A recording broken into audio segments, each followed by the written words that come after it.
Hi, this is Jamie from Weary Pines. Today's video is going to be for the song Space Thunder, which was actually written by Dawn. Dawn wrote the song in Reason, which is another digital audio workstation. However, I work in Logic Pro. Often what happens is Dawn will write the songs and send me the stems so that I can mix them. And I wanted to take you through quite literally from the beginning to the end of mixing a track. So I've included this Weary Pines Logic template, which you're welcome to download. It comes free with the bonus content. You can open up this template and use it for all of your mixing sessions. I do recommend using a template because you can set it up and set up all the parameters and the effects ahead of time, which keeps the mixing and the writing processes separate. Saves time as well. Sometimes you can lose that kind of creativity while you're trying to set up a session. So it's always a good idea to start with a template session. I'll go through what I've set up in a bit. I just want to show you how it works. So like anybody, if you're working as a mixing engineer, you'll often get sent stems, which are the raw versions of the song, and your job is then to take them into your DAW and mix them. So Dawn sent me all the parts, and again, stems are just individual layers of the track bounced separately or exported. What I would do is drag these into a track, create new tracks.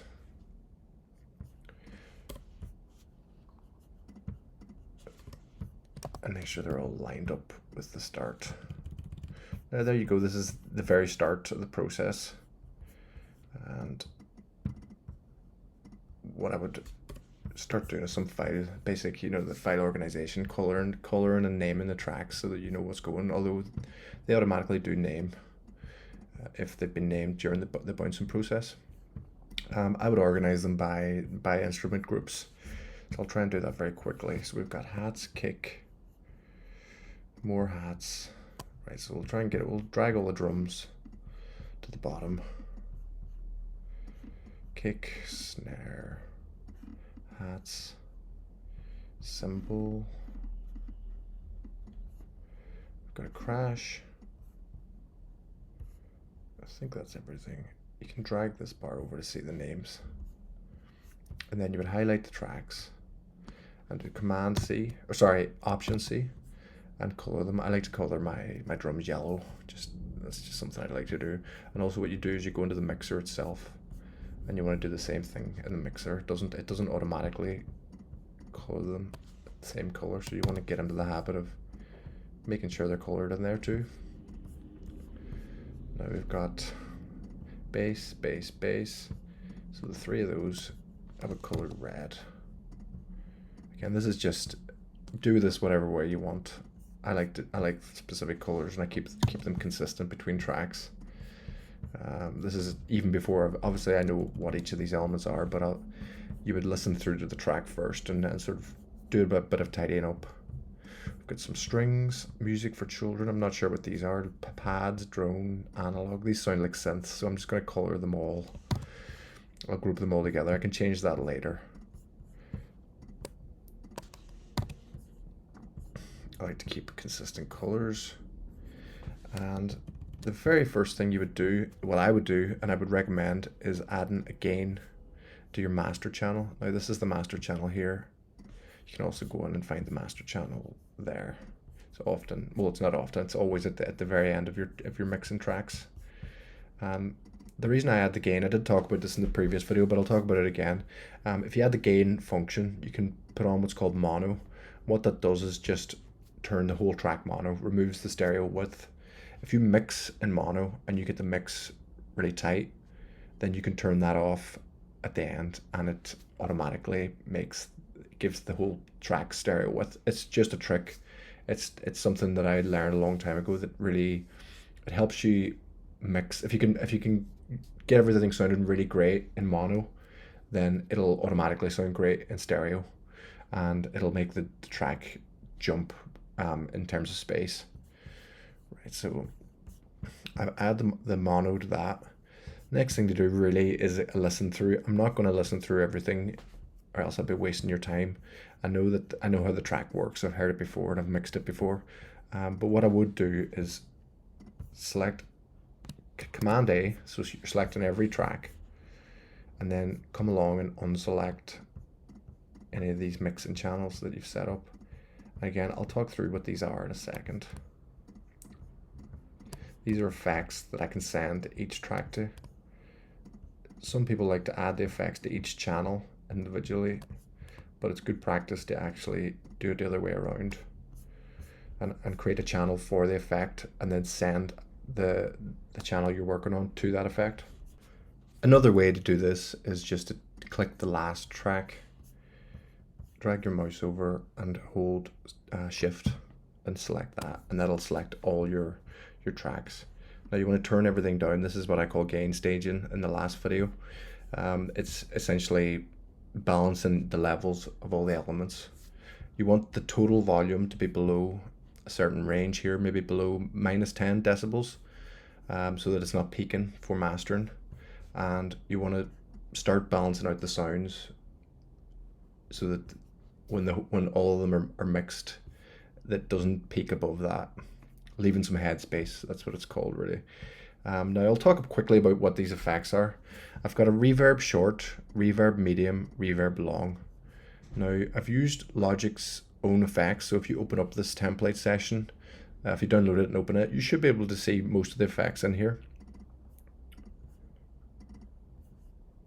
What I've done is I've created a small reverb in here to my liking. You can use any of the small reverbs, and I recommend you can go in and choose the one that fits your sound, but it's important for this, it's a small reverb, so you would go for a small space. And it's the same with the medium and the large. Now the reason you create 3 different sizes with that reverb is if you send, so let's just say I'm mixing the hats. If I want them to sit slightly wider in the mix, rather than just throwing a small reverb on that which will use a lot of computer processing power, but also the sound will be quite messy. It's more controlled if you can just send using what's called a send. 1 second. You go to the bus and you select your reverb small, and then you drag. So what you're doing there is sending a little bit of signal to that small reverb channel and back again, so it layers on top of the original sound. There's a very clean way to do this. It means that every sound that's mixed within those 3 reverbs belongs in the same virtual space. In a way, you're trying to make it sound like it's been performed by a band in one room. And I mean, that's what mixing is in a nutshell, making the song sound like it belongs in a space, and it's 3D. Now, if you mix multiple songs using the same spaces that you've set up, i.e. the same Logic template, they'll all, in theory, belong in that same space, which is beautiful. I use the same template for almost every song, or at least the same template for every song on an album. Now, me and Dawn can both write songs in different environments, and if I mix them all, they all belong in somewhat. They belong in the same space. So that's why you would set up these effects in a template. Now, I've done my reverbs. I've got my delay short, my delay long. Again, these are built into Logic, so you should be able to see these if you open up the Logic session. And I've probably just used a preset. I've got a short delay and a long delay. Again, this is to do with space. So if you think of reverb as the space in front of you, then the delay is the space between both ears, both speakers, left and right. So that creates that 3D effect. Now, if you send something to the delay, it creates almost a stutter, and that creates space, and at least the illusion of space to your ears. Now I've set up an FX send and patch. I'm going to be honest, I don't even remember what these are. It was so long ago I set them up. An exciter. Okay, I've got an exciter, and that just adds a little bit of high end, like a bit of color texture to the signal. Patch. I think this is a bass. Ultra low extender. So this is to do with space in the bass. So if you're having any problems with the space in the bass, you can send it through the patch, and it'll add a bit of, again, a little bit of space or a bit of color. And I've got this. Oh, it's not monoed. Maybe that should be mono. I'll leave that off for now. Usually when you're mixing bass, you want to keep it mono. Actually, we'll put that on. These are 3 that Logic have set up at some point themselves. I think they maybe even come with some of the Logic sessions. I didn't set these up. This is a small snare chamber a large hall reverb, and a small hall reverb. So these are essentially the same as these three, but they sound different because they're probably using different effects or different presets. So you can experiment if you want to step outside of the sound of these reverbs, you can step over here. New York bass. Now, New York bass is it's called parallel processing, parallel compression, or what used to be affectionately called New York compression. It's just an effect. So it's it's compression. It's compression. I've got set up here, very specifically set up, and it's got an EQ which cuts out, or well, actually boosts a little bit of the low end, a little bit of the high end, and I've got a bass rider which you may not have. It may not work, but this effect should still work without the bass rider. Now, what New York compression is, in a nutshell, is that you send the signal, something like a bass. I also use New York drums, as you can see here. So you can send. Sometimes it's hard to get the bass to come through in the mix, and it sounds a bit muddy. If you send that bass signal into the New York bass just a little bit through a send, it allows the bass to pierce through the mix without becoming too loud and affecting the decibel, the full decibel, the range. So that's what it is in a nutshell. I've got New York bass, New York strings, drums. These are the same effects. That I just like to keep them separate for different instrument groups. Again, I've set up a Valhalla small, medium, and large reverb. These are just Valhalla's, a brand preset. Now over here we've got some groups. Now, as well as adding effects to buses, you also want to sometimes create groups.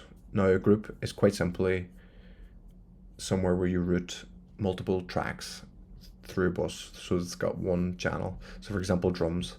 Now I could go over here to these drums channels, and I could send them to that group, or what you would do with a group is with group of instruments is put them through a bus. So instead of going out stereo,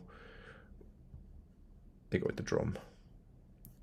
Now, oh, I didn't put that out. So now, drum group. I should probably call those groups so they're less confusing. So what that means really is that now these four tracks can be adjusted here, but also there's a master, a sub master that can control all the drums. It allows you to add an effect to all the drums as a whole, and then you go in and you do the micro editing or mixing on the individual drum tracks. That's another thing I encourage getting into the habit of. I've got synth group, bass, FX, vocal. These is from a previous session, but you would group all your vocals. You might have 100 vocal layers, and you can edit each one of them individually, but you can also then route them rather than out the stereo out. They can be routed to the vocal group, so you've got master control. Now that is what I've got for a default session, and I've got all my tracks colored, and now we're ready to get stuck into mixing.